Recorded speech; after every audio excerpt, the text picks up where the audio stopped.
The other thing I want to talk about in terms of culture and performance is again, what happens when things go wrong? Do you have people in your team who every time a deadline gets missed, they blame a client, or they blame the excuse of time, or worse, they blame someone else in the team? And do you have a company culture where that's okay? That's acceptable? In fact, do you do it?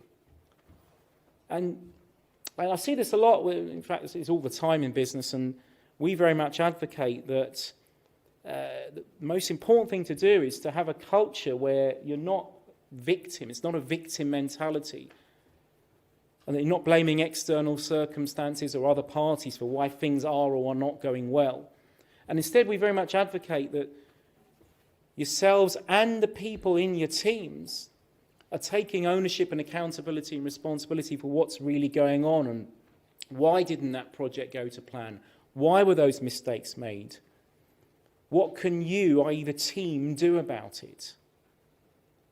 And effectively coaching your people to think this way is incredibly powerful. And I have lots of clients actually who even printed this out and put it in their offices. And they've shown this to their teams.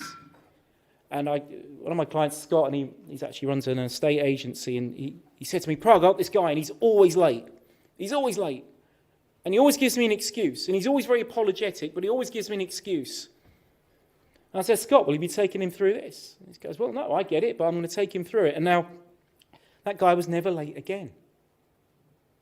Because every time he was late, Scott just waved this at him, and the guy just grinned and goes, okay, yeah, I can't give you an excuse.